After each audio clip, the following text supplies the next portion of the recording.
आणि बातमी अपघाताची आहे। नाशिकमधल्या द्वारका उड्डाणपुलावरती पिकअप आणि आयशरचा अपघात झालाय। या अपघातात 6 जणांचा मृत्यू झालाय तर 5 जण जखमी झालेत।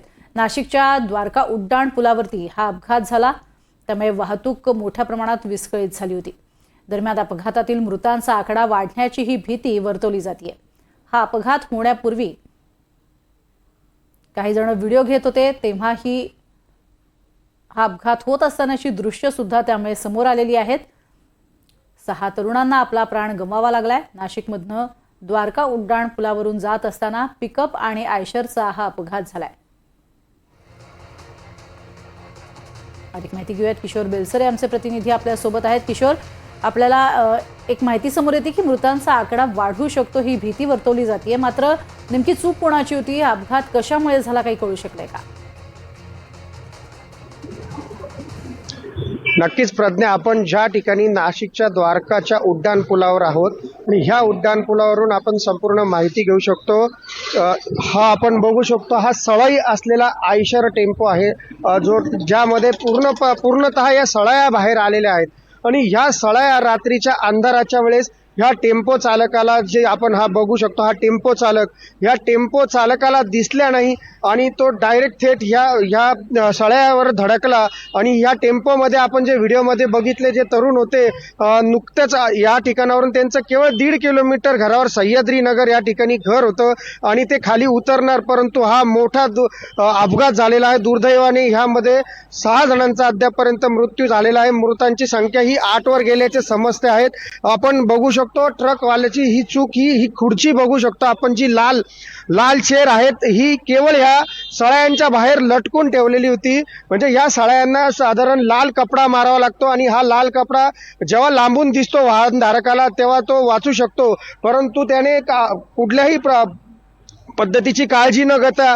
केवळ ही या ठिकाणी एक लाल खुर्ची लावलेली होती, त्यामुळे हा अपघात झालेला आहे। आणि या अपघातामध्ये आतापर्यंत 6 लोकांचा मृत्यू झालेला आहे, परंतु हा आतापर्यंत 8चा आकडा झाल्याचे समजते। रात्री 7:45च्या दरम्यान हा अपघात झालेला होता आणि त्यामुळे नाशिकमधून मुंबईकडे जाणारी वाहतूक पूर्णतः ठप्प होती। साधारण 1 ते 1.5 तास ही वाहतूक ठप्प होती आणि हे युवक या ठिकाणी खाली पडलेले होते, बरेचसे जखमी झालेले होते। त्याच अवस्थेत त्यांना नाशिकच्या काही सह्याद्री हॉस्पिटलमध्ये तर काहींना जिल्हा रुग्णालयात दाखल करण्यात आलेले होते। आता काही वेळातच राज्याचे कॅबिनेट मंत्री गिरीश महाजन सुद्धा या ठिकाणी अपघातस्थळी दाखल होऊन त्यांची चौकशी करणार आहे आणि नेमकी चूक कोणाची आहे याची देखील चौकशी केली जाणार आहे। मात्र ही दुर्दैवी घटना रात्री घडल्याने सिडकोतील सह्याद्री नगरमध्ये शोककळा पसरलेली आहे। या ठिकाणी दुःखाचा डोंगर पसरलेला आहे। प्रज्ञा, नक्कीच किशोर, मात्र ही अतिशय लहान मुलं दिसत आहेत, म्हणजे तरुण मुलं जी आहेत ती प्रवास करताना आपल्याला पाहायला मिळत आहेत। खूप कमी वयात ही जी मुलं आहेत त्यांच्यावरती काळानं घाला घातलेला आहे। मात्र या संपूर्ण घटनेमध्ये आता कोणाकोणाला ताब्यात घेतलेलं आहे आणि जे आता सध्या उपचार घेत आहेत त्यांची परिस्थिती कशी आहे?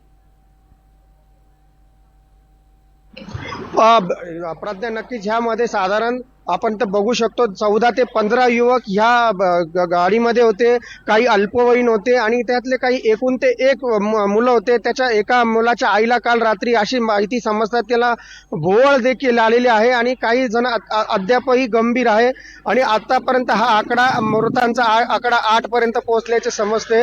ह्या जो आयशर टेम्पो चालक आहे त्याला पोलिसांनी ताब्यात घेतलेला आहे आणि नाशिकच्या भद्रकाली आणि मुंबई नाका परिसरामध्ये या संपूर्ण अपघाताची चौकशी सुरू असून नुकतेच आता काही वेळात या ठिकाणी कॅबिनेट मंत्री गिरीश महाजन देखील या ठिकाणी पाहणी करणार आहे। तत्पूर्वी अत्यंत दुःखदायक ही घटना झालेली आहे आणि हे युवक अद्यापपर्यंत काही बघू शकतो आपण अल्पवयीन मुलं देखील यामध्ये होती, त्यामुळे ही मोठी दुर्घटना आहे। संपूर्ण सिडको भागामध्ये शोककळा पसरलेली आहे आणि संपूर्ण परिसरातीलच आहेत सह्याद्री नगर या ठिकाणी। आणि केवळ या ठिकाणावरून आपण पाहू शकतो हा जो मुंबई आग्रा रोड आहे, या ठिकाणावरून त्यांचं केवळ 1 ते 1.5 किलोमीटर अंतरावर घर होतं आणि घर यायच्या आधीच हा अपघात झालेला आहे आणि या अपघातात हे युवक मृत्यू झालेले आहेत। प्रज्ञा, नक्कीच अत्यंत दुर्दैवी घटना म्हणावी लागेल। तुर्तास धन्यवाद या संपूर्ण माहितीसाठी किशोर।